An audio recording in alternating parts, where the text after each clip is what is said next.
Paz do Senhor, meus queridos irmãos e irmãs. É muito bom poder estar aqui convosco neste dia. Quando planeámos o fim de semana, planeámos em ir ao Algarve, mas passar por aqui, claro, mas no domingo até pensámos estar no Algarve, dado que a minha tia estava assim meio enferma e queríamos visitá-la.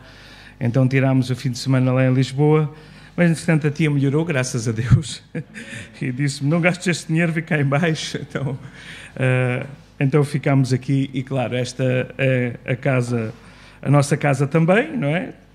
Com a autorização do pastor. A minha esposa, como sabem, foi aqui que eu vim buscar. E antes disso também já tinha sido batizado aqui neste cantinho, na altura havia aqui um batistério. Então é sempre um prazer estar com os irmãos. De facto não estava assim muito preparado, mas temos que estar sempre preparados. Diga-se, hoje vou ouvir a palavra do Senhor, mas já que os irmãos fazem gosto em me ouvir mais uma vez, então é um prazer poder partilhar convosco aquilo que Deus tem falado ao nosso coração ao longo dos anos. E todos nós queremos, eu vou falar sobre a presença de Deus. Não vale a pena fazer ministério sem a presença de Deus, não vale a pena construir igreja sem a presença de Deus, não vale a pena construir uma família sem a presença de Deus, nós que acreditamos nisso e prezamos a presença de Deus. Mas às vezes há situações, há decisões que nós tomamos e atitudes que nós tomamos que acabamos por afastar a presença de Deus de nós. Não que o Senhor esteja muito longe, porque Ele está à distância de um clamor, de uma oração de arrependimento, de uma oração de consagração. O seu poder não diminui, a sua presença, Ele está muito próximo. Mas a verdade é que construir alguma coisa no reino de Deus sem a sua presença não faz sentido. E eu gostaria de ler convosco um texto que é um dos meus textos históricos preferidos, em 1 de Reis, no capítulo 9. Eu estou-me a rir porque aqueles que me conhecem dizem, tens muitos textos preferidos. Eu tenho a Bíblia toda preferida, então é muito fácil escolher um texto preferido, não é? Mas eu gosto muito deste episódio. Gosto muito deste episódio porque Davi tinha tentado fazer tudo para edificar a casa ao Senhor. Deus abençoou Davi. Eu estava indeciso entre dois textos. Hoje tinha Davi no coração. A unção de Davi ou então a sucessão de Davi. Havia dois textos que estavam aqui na minha mente e estive ali a lutar até mesmo ao último minuto. Quais os dois textos? A unção de Davi, e a unção de Davi é aquele versículo clássico que o Senhor diz, Deus não atentes para a aparência do homem, porque Deus não olha para a aparência, Deus olha para o coração.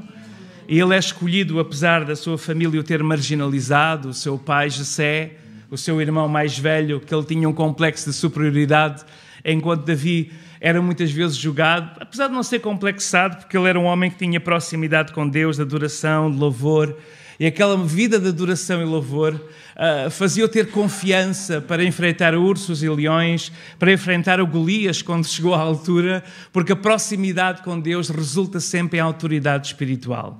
Então, apesar das vozes do pai, do Eliabe e de outros irmãos olharem para Davi sempre alguém que era o mais pequeno, que era o caçula, que era o mais novinho, a verdade é que Deus escolheu a Davi. E é interessante que eu estava a ler esse texto ali, estava indeciso nos dois, e dizia que ele era ruivo e de boa aparência, muito bonito, formoso e de boa aparência. Muito bem, Davi teve uma série de filhos, todos eles prontos e treinados para serem reis. Davi comete um pecado que nós conhecemos de cobiça da esposa do seu próximo, e desse relacionamento nasce um segundo filho. O primeiro morreu e o segundo é Salomão. E Deus vai escolher Salomão. É Deus quem escolhe. Deus vai escolher Salomão, apesar de todos os filhos que Davi teve, com todo o conhecimento militar e até, a certa altura, o reino foi dividido porque um filho levantou-se contra o pai e quis tomar o lugar do reinado. A verdade é que Deus escolheu a Salomão. E Salomão, ele tinha, no início do seu ministério, da sua vida, do seu serviço, tinha uma sede e uma fome de Deus incrível. Ele, no final do seu livro de Eclesiastes, acaba por chegar à conclusão que tudo o resto é vaidade. E teve um percurso e uma caminhada que fez viver, às vezes, longe da vontade de Deus e cometer alguns pecados. Mas aqui estamos no início. no início. E nós estamos a construir a obra do Senhor, não que dependa a vinda do Senhor disso, como dizem alguns que pensam que nós temos que implantar o reino do Senhor para que Ele venha. Ele virá e nós acreditamos que iremos com Ele e seremos preservados da grande tribulação. Essa é a nossa doutrina. Mas a verdade é que estamos a construir de alguma forma este reino, que não é um reino militar, nem político, nem das 7 montanhas, das artes, da política, etc, etc. Mas é um reino de libertação, um reino de poder, um reino de autoridade, um reino espiritual. E aqui em primeiro livro de Reis, no capítulo 9, nós vemos que Salomão acaba de edificar a casa do Senhor. Ele tinha edificado um grande palácio também para si. E ele fez tudo o que veio à vontade para fazer, porque o seu pai preparou o terreno. E isto fala-nos de legado, fala-nos de nós podermos preparar o terreno para as gerações que vêm a seguir. E Davi fez isso, apesar que o Senhor teve que aparecer-lhe e dizer concretamente que ele tinha que fazer isso. Ele tinha que preparar, não era ele que iria edificar o templo, era Salomão que iria edificar o templo. E a verdade é que... Vamos ler então o texto e depois já vamos tecer algumas considerações. Sem muitos apontamentos, poderá ser uma pregação demorada. Eu vou pôr aqui um countdown para me avisar quando eu chegar aos 25 minutos, para não me esticar muito, porque sem apontamentos, irmãos, já sabem, é um perigo, não é? Eu pregar sem apontamentos, sem estar assim muito bem preparado. Então, para não ser muito longo. Capítulo 9, então, vamos ler, 1 Reis. Sucedeu, pois, que, acabando Salomão de edificar a casa do Senhor e a casa do rei, e todo o desejo de Salomão lhe veio à vontade fazer. O Senhor tornou a aparecer a Salomão, como lhe tinha aparecido em Gibeon, e o Senhor lhe disse, ouvi a tua oração, 1 Reis 9, 3, e o Senhor lhe disse, ouvi a tua oração e súplica que fizestes perante mim, santifiquei a casa que edificaste, a fim de pôr ali o meu nome para sempre, e os meus olhos e o meu coração estarão ali todos os dias. E se tu andares perante mim, como andou Davi teu pai, com inteireza de coração e com sinceridade, para fazer segundo o que te mandei, guardares os meus estatutos e os meus juízos, então eu confirmarei o trono do teu reino sobre Israel para sempre, como falei acerca de teu pai Davi, dizendo, não te faltará sucessor sobre o trono de Israel. Porém, se vós e os vossos filhos de qualquer maneira vos apartardes de mim, não guardardes os meus mandamentos e os meus estatutos que eu vos tenho proposto, mas fordes e servirdes outros deuses e vos prostrardes perante eles, então eu destruirei a Israel da terra que lhes dei, e a esta casa que santifiquei em meu nome, eu lançarei fora da minha presença. Israel será por provérbio e montojo entre os povos, e desta casa que é tão exaltada, toda aquela que por ela passar pasmará e assobiará e dirá, porque fez o Senhor assim a esta terra e a esta casa? E dirão, porque deixaram ao Senhor seu Deus, que tirou da terra do Egito a seus pais, e se apegaram a deuses alheios, se encurvaram perante eles e o serviram, e por isso trouxe o Senhor sobre eles todo este mal. Vamos ficar por aqui. Então nós vemos que tudo aquilo que estava no coração de Salomão, ele conseguiu, todo o seu desejo, ele conseguiu fazer. Sabemos que as construções de Salomão foram incríveis. Ele teve vários encontros com Deus. No primeiro encontro que ele teve com Deus, o Senhor lhe disse, Senhor, Salomão, pede-me o que quiseres e eu te darei. Salomão não pede riquezas, nem poder militar. Salomão pede sabedoria. Senhor, dá-me sabedoria para poder governar o teu povo. E o Senhor gostou, atentou para a oração de Salomão e disse, porque me pediste sabedoria, eu não só vou dar-te sabedoria, mas vou-te dar autoridade, vou-te dar riqueza, vou-te dar tudo, porque tu pediste aquilo que é correto. Tu pediste algo para servir os outros. E nunca se esqueçam que a bênção de Abraão vem sempre desse princípio. Eu vou-te abençoar para que tu sejas uma bênção. Quando nós não entendemos o princípio de Deus, que vem muito antes de Cristo, claro que Cristo sempre existiu, mas antes da vinda de Cristo à Terra, antes da revelação que nós temos do Novo Testamento, neotestamentária, nós encontramos desde o início sempre este princípio. Eu vou-te abençoar para que tu sejas uma bênção. E aqui acontece a mesma coisa. Deus diz a Salomão, se tu tiveres uma boa intenção, se tu tiveres um bom coração, eu vou estar contigo, porque me pediste sabedoria para servir servir os outros, para servir o meu povo, eu vou-te dar sabedoria. E deu sabedoria muito mais. Mas a preocupação de Salomão era construir uma casa, construir um templo e a presença de Deus não se manifestar. E esta tem que ser a nossa preocupação como líderes, não é? Nós, neste momento, quando regressámos aqui de Montemor e fomos para Lisboa, entendemos que a congregação onde tínhamos congregado durante aquele ano e pouco estava organizada e não faríamos muita falta lá. Claro que os irmãos sentiram muito a nossa não decisão de voltarmos a Campo de Ourique, mas tínhamos de tomar uma decisão. E eu no ministério perguntei qual é a congregação que está mais fraca, com mais dificuldade e onde não tem cooperadores em que eu e Isabel pudéssemos servir de alguma coisa para ajudar. Então o pastor Diniz diz, olha, a Graça é a nossa congregação mais antiga, já tem 90 anos, é a congregação que só tem lá um punhado de irmãs e de irmãos com idade muito avançada e provavelmente continuar assim a congregação irá fechar. Então nós oramos e decidimos ir para a Graça. Ali junto ao Mirador da Senhora do Monte, como é que eu ia dizer, uma peregrinação constante de tuk-tuks a toda a hora, a subir ali com estrangeiros, é uma confusão para sair da casa de oração e entrar, porque todos querem tirar a fotografia daquele spot em que se vê a margem de cá, a margem de lá, o Cristo Rei, a Ponte 25 de Abril, é uma zona muito bonita, mas na verdade encontramos ali irmãos e irmãs com muita sede e fome de Deus. Mas é um local onde não há população, há turistas e muito pouca população. E a nossa primeira preocupação que temos ensinado os irmãos que ali estamos, com alguma responsabilidade agora de liderança, é, irmãos, não adianta nós tentarmos fazer alguma coisa se a presença de Deus não se fizer presente. Nós não somos chamados para construir uma religião, nem para construirmos um sistema de culto vazio. Nós somos chamados para ter um relacionamento com Deus e para podermos revelar Deus através das nossas vidas. Depois o pastor Diniz nos pediu para ajudarmos na sede e assumir a evangelização e fizemos isso e temos estado a fazer, fizemos logo uma campanha. Logo na altura, assim que assumimos essa responsabilidade no início de novembro. E agora no 25 de Abril fizemos os primeiros cultos ao ar livre, que já há muito tempo não eram feitos ali na Assembleia de Deus de Lisboa. E foi incrível. Foi incrível. Claro que quem viu o vídeo não vê o fim da história do que aconteceu.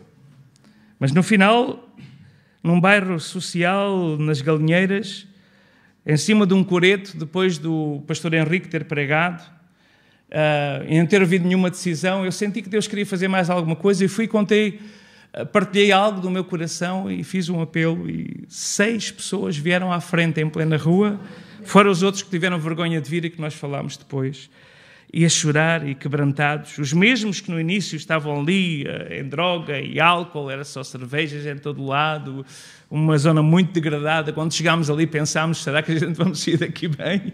Porque era um ambiente tão pesado. Mas o interessante, irmãos, é que, e eu estava a partilhar isto com a equipa de evangelismo, que é muito pequenina, mas estávamos a partilhar isto, os irmãos viram a diferença quando nós chegámos ali, na nossa tendência física era um certo temor, porque aquilo que os nossos olhos viam, tal como os israelitas quando viam os filisteus e o seu campeão Golias do outro lado, mas quando nós chegámos ali e depois começámos a adorar e a louvar, aquela malta do tráfico, da droga, começou-se a afastar e alguns ficaram ali. E o que estava mais pedrado foi o que veio à frente a chorar, também a receber o Senhor. E foi ajudado por uma irmã que depois o aconselhou e esteve com ele. Entre ele e outros. Porque havia uma presença de Deus. Mas tudo isto, os irmãos pensam, como é que isto é possível? É possível porque nós temos feito ali na sede, há um grupo de irmãos que decidiu orar não apenas no culto de oração, mas decidiu sacrificar as manhãs de sábado para estarem na casa do Senhor em oração. E são os irmãos mais idosos, sim, que são os irmãos, alguns são até empresários, que tiram daquele dia para estar ali. Eu próprio, no primeiro culto que eu estive de oração ao sábado de manhã, a presença de Deus era tão forte que eu desmanchei-me completamente na presença de Deus. Eu estava a perceber, nós estamos, de facto, temos um templo enorme para 600 ou 700 pessoas e os cultos ao domingo não passa das 250, talvez às 300 no culto de ceia. E temos, Deus deu-nos aquele lugar E então, quando eu estava a pensar neste texto, eu vejo a preocupação de Salomão. Nós não podemos edificar a casa do Senhor sem a presença do Senhor. Nós não podemos edificar a obra do Senhor sem a presença do Senhor. E essa presença não é fabricada. Não podemos fabricar. Hoje muita gente tenta fabricar a presença de Deus, tenta imitar a presença de Deus. E há lugares em que nós vemos tanto show, mas quando estamos no meio não sentimos nada, porque se houver pecado, se houver desobediência, a presença de Deus não se faz presente. Então, aquilo que Deus fala com Salomão é aquilo que nós precisamos.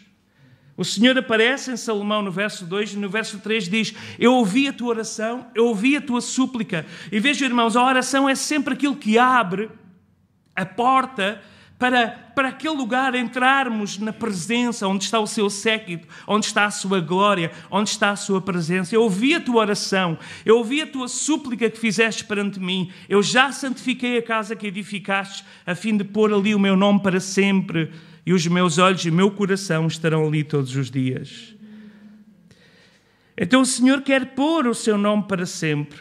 E esta obra, irmãos, é a obra do Senhor. Aquilo que os nossos pais e que os pais de alguns irmãos estão aqui, e alguns até avós, e no caso da Isabel até os bisavós, ou bisavó, que começaram a Igreja do Senhor aqui em Montemor e que começaram em Vendas Novas, em Lavra, em toda esta região. Homens e mulheres simples, mas que sabiam que era na oração, na presença de Deus, no buscar a face de Deus, que a glória do Senhor se manifeste. E nós queremos se manifesta, e nós queremos que ela se manifesta. E então diz: eu ouvi a tua oração.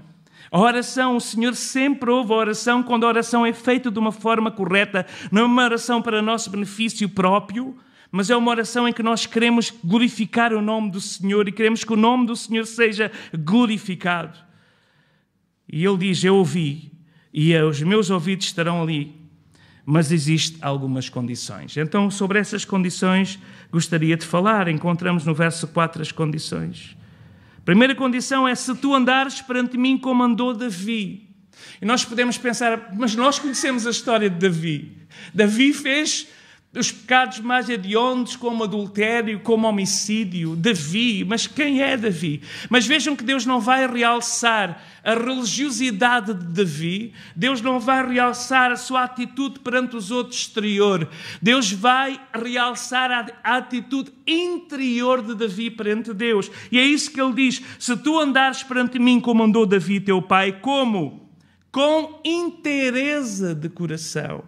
Com integridade. Inteireza de coração fala de integridade, daquilo que é íntegro, um estado normal de um organismo que é reto. Então, se tu andares com um coração como o teu pai tinha, de inteireza, de integridade, e integridade está ligado com a sinceridade que vem logo a seguir. Sinceridade, não é? Nós sabemos de onde vem a palavra sinceridade, que é sincera, que era quando alguma obra de escultura era mal feita e se partia, então era colocada cera para aquelas rachas ser tapada, e depois de muito polido, aquilo ficava perfeito aos olhos, mas se fosse sujeito ao calor, aquilo se desfazia e a beleza toda desaparecia. Sincera, sem aquilo que parece que é exterior, sem cosmético, para tentar trazer alguma beleza. Se tu fores íntegro, primeiro caminhares perante mim. E é interessante que eu gosto muito desta expressão,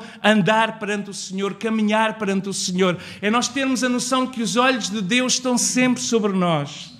Os olhos de Deus conhecem o nosso levantar, conhecem o nosso deitar. Os olhos de Deus estão sempre sobre nós. Ele conhece os mais íntimos dos nossos pensamentos. Normalmente, quando eu faço oração de confissão, que deve fazer parte da nossa oração devocional, no momento de confissão, eu sou levado às palavras de Davi, sempre: Senhor, prova-me, sonda-me, vê se há em mim algum caminho mau, porque às vezes eu posso nem me aperceber de que há alguma coisa errada em mim, algum pensamento, algum sentimento que não é de teu e que é da minha carne, ou pior, se é de inspiração maligna. Eu preciso de identificar, vê, Senhor. Vê, prova-me. Então, andar diante do Senhor é como alguém que está continuamente diante de, sei lá, agora vamos usar o exame mais profundo, diante de um PET, que é aquele que sonda as células todas para ver se existe uma célula maligna, e é o mais caro e que é tão difícil de fazer em Portugal, quando se fala de células cancerígenas, ou diante de um taco ou de uma ressonância. É andar diante de Deus espiritualmente, saber que os olhos do Senhor estão sobre nós e os olhos do Senhor veem a nossa vida e veem como é que nós nos portamos por dentro mais do que por fora. E o grande problema, irmãos, da religião versus intimidade com Deus, versus consagração, é que a religião aparenta. A intimidade e a proximidade não aparenta. Às vezes até pode não aparecer, ou não parecer. E eu lembro-me de uma história de um irmão, que não vou citar o nome, porque os irmãos também conhecem, não é daqui, para vos descansar, mas aquele irmão era um irmão carrancudo, sempre com uma cara que aquilo fazia uma confusão. Porque é que aquele irmão estava sempre com aquela cara? Uma cara de mal disposto, não é? Porque o cristão normalmente tem um sorriso que é um reflexo do seu coração. Mas lembro-me quando houve aquele culto que o irmão Lourenço fazia com a sua relote durante aqueles tempos em que ele ensinava-nos com aqueles bonecos estranhos que era o batismo com o Espírito Santo. E aquele homem, quando foi batizado com o Espírito Santo, aquele homem também só mudou naquele dia, depois voltou novamente à cara normal. Mas é interessante, quando ele foi transformado e tocado pelo Espírito Santo, o Espírito Santo desceu sobre ele, foi dos primeiros a ser batizado. E nós que pensávamos, aquelas pessoas dos grandes aleluias e que a presença de Deus passava ao lado, aquele homem era um homem íntegro. À sua maneira, a sua cosmovisão era muito limitada de facto, mas ele é íntegro, tentava ser íntegro. É o que é, não tem nada a esconder. Eu não estou a dizer que é bom termos uma cara carrancuda, por favor, porque se nós assim não vamos dizer aos outros, os outros não vão querer o que nós queremos, pensam que há alguma dor de dentes, mas nós temos Jesus no coração. Então nós precisamos de refletir isso, mas a verdade é que andar perante o Senhor é cada dia saber, a vontade do Senhor é que nós possamos viver de uma forma santa, como diz em Hebreus 12, 14, que nós conhecemos, sem a santificação ninguém verá o Senhor. E integridade está ligado, está tudo interligado. Andar perante o Senhor, primeiro, depois com integridade, não há falsidade, somos o que somos, e com sinceridade. E quando nós temos e juntamos isto, e Deus está a falar a Salomão, e Salomão iria ter muita riqueza, muita subtuosidade, Salomão iria ser aquela referência que traria outros reis e rainhas para virem conhecer da sua sabedoria. Mas aqui estão as condições. Andar perante mim, verso 4. Inteireza de coração, ou integridade. Sinceridade. E agora vem o quarto, que é a obediência. Quantas vezes é que os irmãos me ouviram dizer que a obediência precede a bênção? Para o descrente, Deus até pode abençoar e curar para o atrair a Ele, mas para o crente, se ele não é obediente, ele não abre a porta para as bênçãos, ele fecha a porta, porque a desobediência é algo que Deus abomina e nos afasta do Senhor.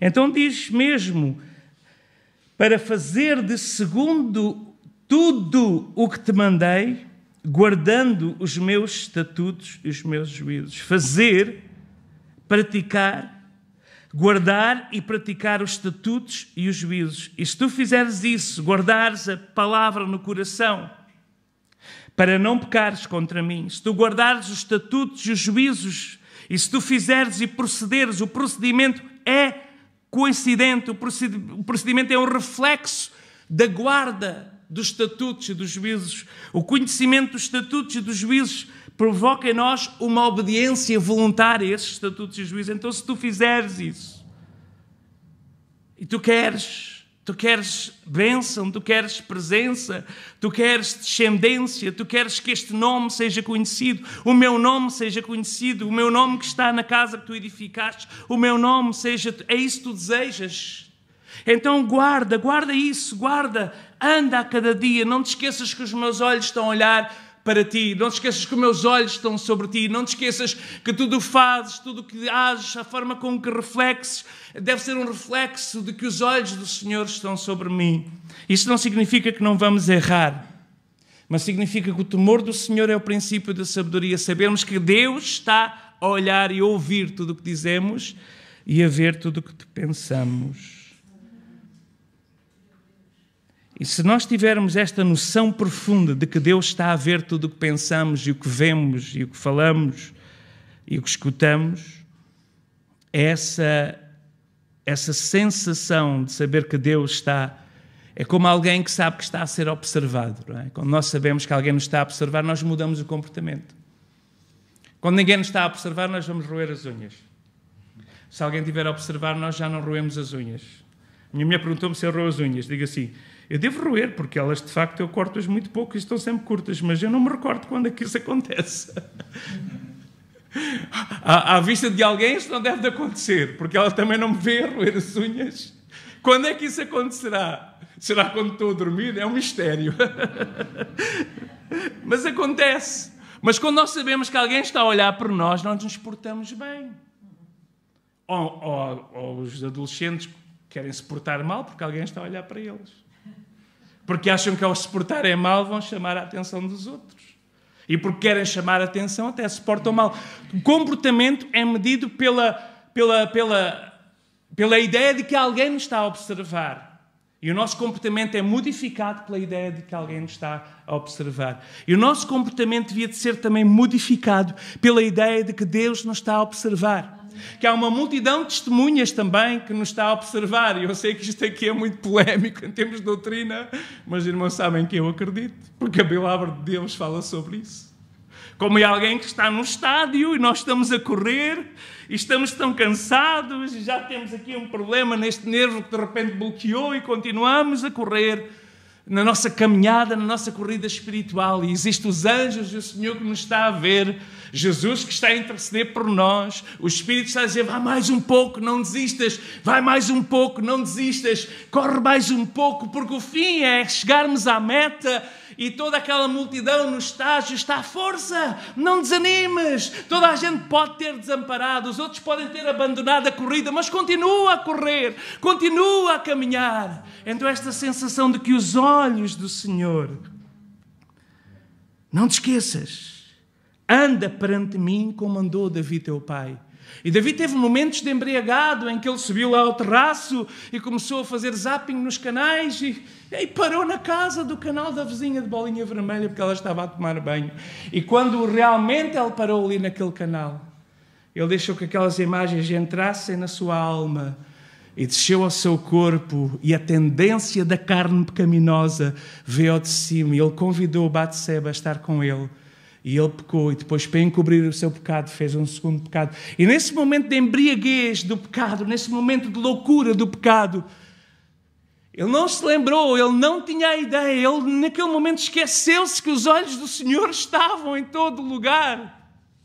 Mas quando ele entendeu, teve que vir Natã chamar-lhe a atenção, não é?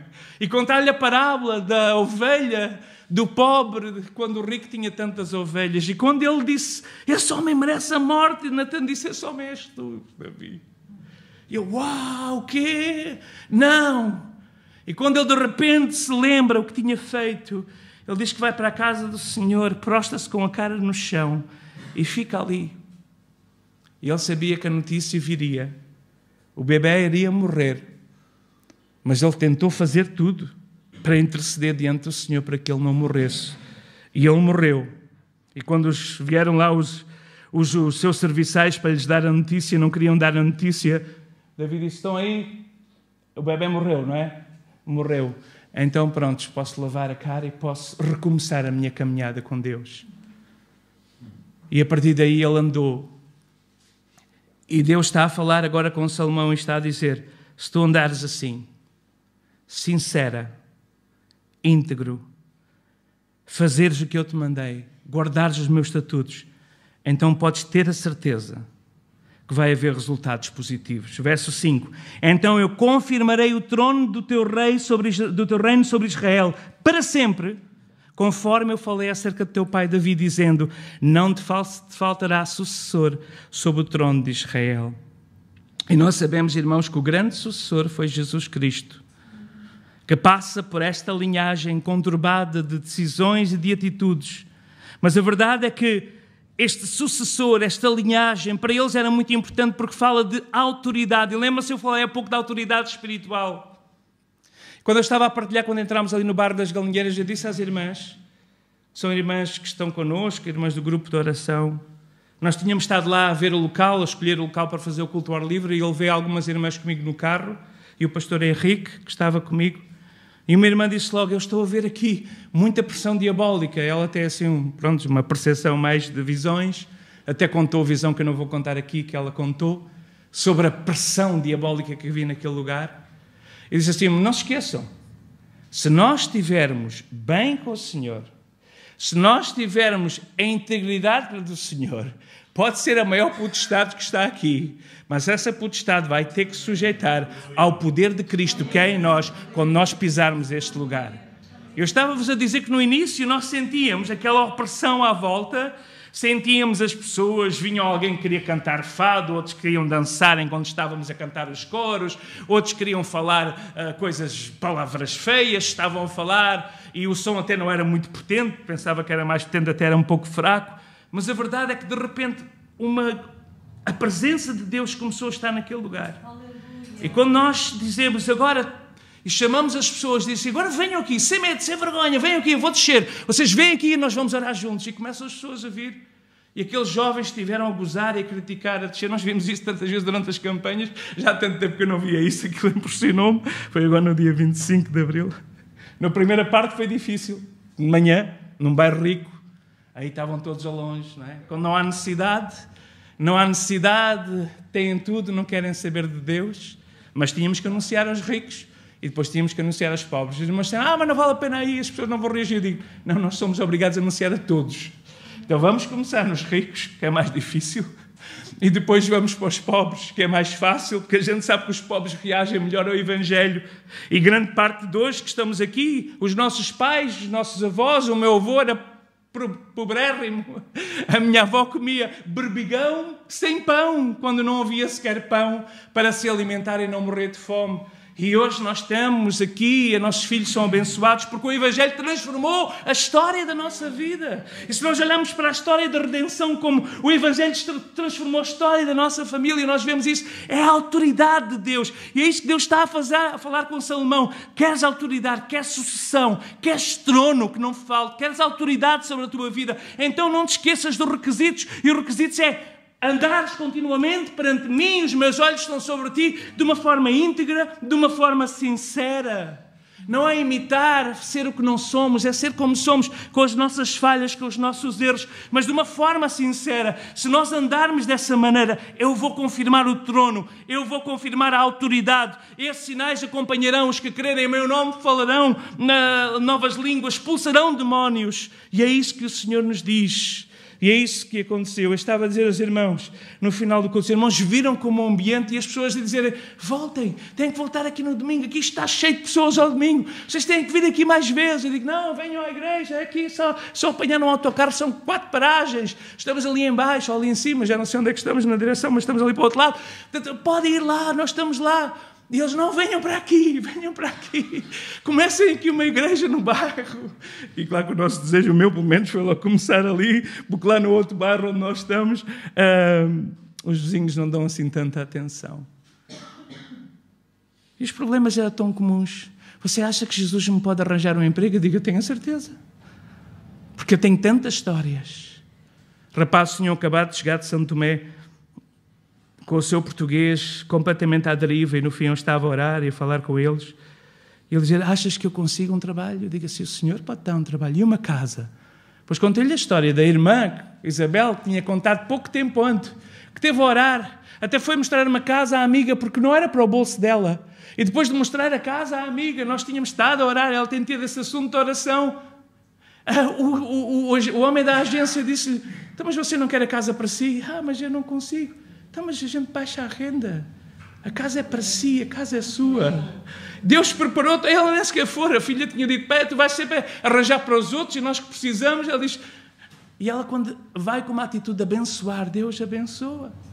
E eu contei-lhe aquela experiência, eles encontraram fé. Digo, este é o Jesus de pessoas simples, pessoas humildes, pessoas que não se preocupam tanto consigo, mas querem que Jesus venha e conheça outros. E quando nós damos, nós recebemos. E é isto que Deus está a falar ali a Salomão. Olha, se tu fizeres assim, assim, assim. Não é? 4 resumos muito básicos. Anda sempre como se os meus olhos estivessem diante de ti. Anda de uma forma íntegra. Anda de uma forma sincera. E obedece. Guarda e obedece. Guarda e obedece. Se forem 5, pronto, vamos dizer, guarda e obedece. Mas guarda e obedece. Se tu fizeres isso, eu vou dar autoridade. Eu vou delegar-te autoridade. Não vai faltar trono sobre ti. Não vai faltar. E será para sempre. E, irmãos, esta eternidade que Deus coloca e que vem depois através de Jesus, este reino que jamais terá fim e que nós somos cooperadores com Ele nesta obra eterna e poderosa de bênçãos. Mas pronto, homileticamente esta pregação está ao contrário, porque depois Deus também avisa de que pode afastar a presença de Deus. E no verso 6, então, vem o aviso do que faz que a presença de Deus se afaste. Porém, se vós e os vossos filhos, de qualquer maneira, esta expressão aqui do português de Almeida é muito interessante, de qualquer maneira vos apartares de mim e não guardares os meus mandamentos, e os meus estatutos que vos tenho proposto, mas se fordes e servirdes outros deuses e vos prostrares perante eles, então eu destruirei a Israel da terra que lhes dei. E esta casa que santifiquei ao meu nome, lançarei longe da minha presença, e Israel será por provérbio, o meu tempo terminou, monturo entre todos os povos. E esta casa que é tão exaltada, muitos vão passar e assobiar. Porque é que fez o Senhor assim a esta terra e a esta casa? E todos vão dizer, porque deixaram ao Senhor seu Deus que os tirou da terra do Egito, a seus pais, e se apegaram a deuses alheios e se encurvaram perante eles e o serviram. Por isso trouxe o Senhor sobre eles todo este mal. Então as atitudes erradas que nos afastam de Deus é nós nos apartarmos de Deus de qualquer maneira. E talvez nós não vamos adorar a Senhora da Visitação que os nossos avós adoraram ou veneraram. Talvez nós não vamos pagar promessas à Aparecida que algum dos nossos familiares poderá ter pago no passado.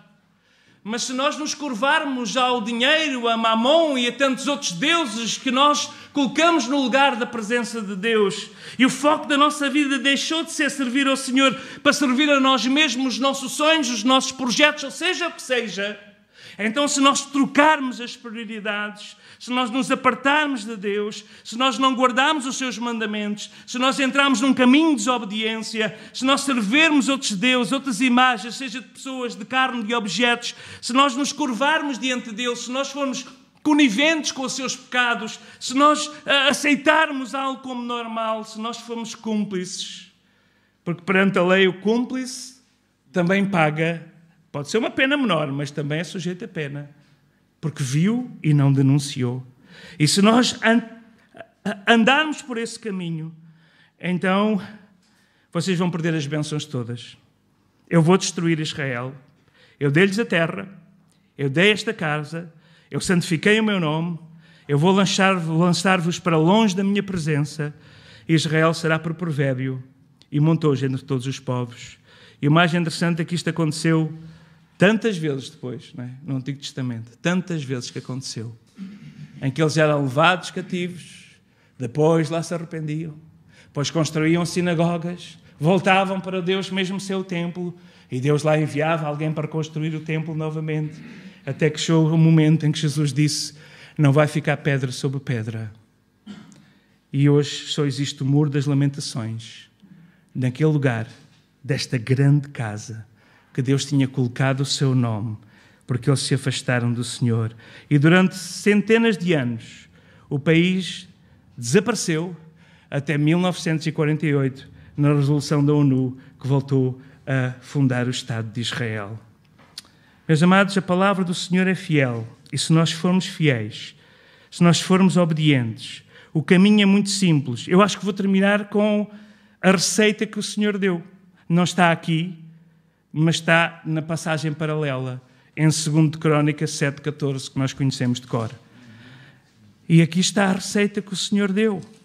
Então, se nós de alguma forma sentimos que a bênção de Deus se tem afastado de nós, se nós de alguma forma sentimos que as coisas não estão a ocorrer como nós esperávamos que acontecesse, então nós temos o caminho e a receita tão simples no versículo que nós conhecemos de cor, 2 de Crónicas 7,14. Se o meu povo que se chama pelo meu nome se humilhar, orar, buscar a minha face e se converter dos seus maus caminhos, então eu ouvirei dos céus, eu perdoarei os seus pecados, eu sararei a sua terra e estarão abertos os meus olhos e atentos os meus ouvidos à oração deste lugar. E esta é a passagem paralela que em Crónicas depois Salomão contou mais detalhes da conversa que ele teve com Deus e que Deus teve com ele. E aqui está a chave. Humilhar. O caminho não é nos ensoberbecermos, porque fomos, porque somos. Irmãos, se há alguma coisa que eu tenho dificuldade em Lisboa, na última reunião do ministério, à última da hora, eu tive que assumir a reunião do ministério. E vêm os irmãos e começam a falar do passado. Eu digo assim, irmãos, eu sei que os irmãos têm um grande passado. Mas se nós vamos continuar eternamente a falar do passado, de como a igreja foi grande, como a igreja teve centenas de missionários, como fazíamos, como éramos, e não cairmos em nós e vermos como estamos e onde o Senhor nos quer levar, nós não vamos sair daqui de forma nenhuma. E eu estou cansado, e os meus colegas estão também cansados de me ouvir dizer que eu não consigo ouvir falar do passado. O passado deve servir para nos inspirar, e se estávamos no bom caminho na altura, então investigar qual era o caminho, qual era a atitude. E a atitude era esta. Era uma atitude de gente humilde, que se humilhava, de gente que orava, gente que buscava a face de Deus, gente que se convertia dos seus maus caminhos, e Deus ouvia, e Deus perdoava, e Deus sarava, e Deus respondia, e Deus enchia a casa com a sua presença. E se nós queremos que isso aconteça, o caminho é o mesmo. É nós lembrarmos de onde cairmos e voltarmos àquele lugar. E o caminho é o mesmo. E ontem eu estava a ouvir uma mensagem que Deus usou para falar ao meu coração, de um jovem que eu até tinha um preconceito para com aquele jovem. Achava que ele era presunçoso. Estou aqui a confessar o meu pecado, porque às vezes nós temos estas ideias de pessoas. E de repente aquele homem é usado por Deus para falar à minha vida no YouTube. Não vou dizer qual é a mensagem, nem quem é a pessoa, porque está a ser gravado. Mas Deus usa aquele jovem para falar à minha vida, quando estava a preparar o lume para grelhar o peixe. Eu digo assim, Senhor, faz-me sempre lembrar. Faz-me sempre voltar. Continua sempre. Cada vez que eu me levantar, dá-me um tambefe, Senhor. Manda-me lá para baixo novamente. Porque se nós não nos humilharmos, se nós não buscarmos a face do Senhor, e se nós não orarmos, e se nós não nos convertermos dos nossos maus caminhos, então nós não vamos ver o Senhor. Nós não vamos ouvir. Nós não vamos ser sarados nem perdoados. Então que o Senhor nos guarde e que nós possamos apanhar esta receita tão simples que nós conhecemos de cor. E diante do Senhor nos humilharmos e dizemos, Senhor, perdoa-nos. Ajuda-nos a voltar sempre ao primeiro amor. Com aquela gratidão porque fomos perdoados, por trocaste a nossa história de miséria e de vergonha e nos destes vestes de louvor, e nos fizestes filhos, e colocaste o anel da autoridade novamente no dedo, quando não merecíamos nada, e de escravos nos calçastes com alparcas nos pés, para não sermos mais escravos, mas filhos, e vestiste-me de vestes lavadas e novas, e colocaste uma nova unção, e preparas diante de nós, quando fazemos o caminho de volta, novamente um banquete de alegria, de presença. E é isso que o Senhor quer fazer. Vamos ficar em pé na presença do Senhor. Se o meu povo, que se chama pelo meu nome, somos nós chamados servos, filhos do Senhor, temos nós o nome de Cristo, somos nós cristãos, somos chamados pelo seu nome. Se o meu povo, se o meu povo, Se o meu povo se humilhar, se o meu povo orar, se o meu povo buscar a minha face, se o meu povo se converter, então eu vou ouvir, então eu vou responder, então eu vou encher a sua vida de bênçãos, de perdão, de autoridade espiritual. Então os meus olhos estarão sempre abertos e os meus ouvidos abertos também para ouvir o seu clamor e a sua oração que Ele fizer. E tudo quanto pedires, disse Jesus, em meu nome, crendo o recebereis. Pai, no nome de Jesus, nós estamos diante de Ti. E nesta manhã, Senhor, ó Pai, fomos transportados até esta preocupação de um jovem líder. Um jovem líder que estava a começar na liderança, que podia facilmente se ensoberbecer, podia facilmente se encher de orgulho, porque ele tinha erguido não apenas um templo lindíssimo e subtuoso, mas um reinado de paz, de prosperidade, de bênção. Mas ele sabia que de nada servia as construções físicas sem a presença do Teu Espírito. E, Senhor, esta é a Tua igreja, Senhor, nesta cidade de Monte Moro Novo, que ao longo das décadas tem-te servido e honrado, Senhor.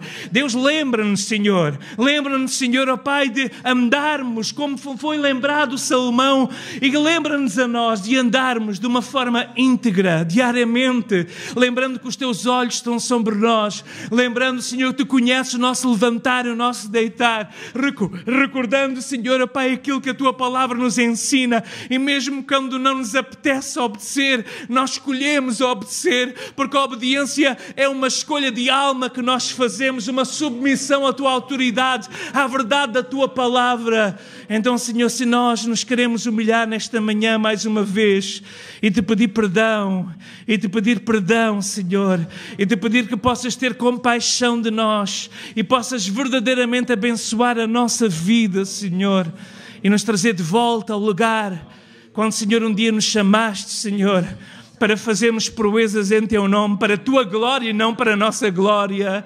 Ó Deus, é aí que nós queremos sempre regressar, ver o Teu nome ser glorificado, ver os resultados de salvação e libertação para a glória do nome de Jesus. Senhor, obrigado pelos Teus servos, tens na liderança desta igreja, a direção, o ministério, cada família aqui que tem a marca da história da redenção. Alguns são filhos, alguns são netos, outros são bisnetos de homens e mulheres que foram arrancados do lamaçal do pecado para serem colocados sobre a rocha viva da palavra de Deus. E nós oramos no nome de Jesus, que nos possa, Senhor, Pai, fazer quebrar o nosso orgulho, o nosso preconceito, para, Senhor, nos humilharmos diante de Ti e declarando que nada somos sem Ti.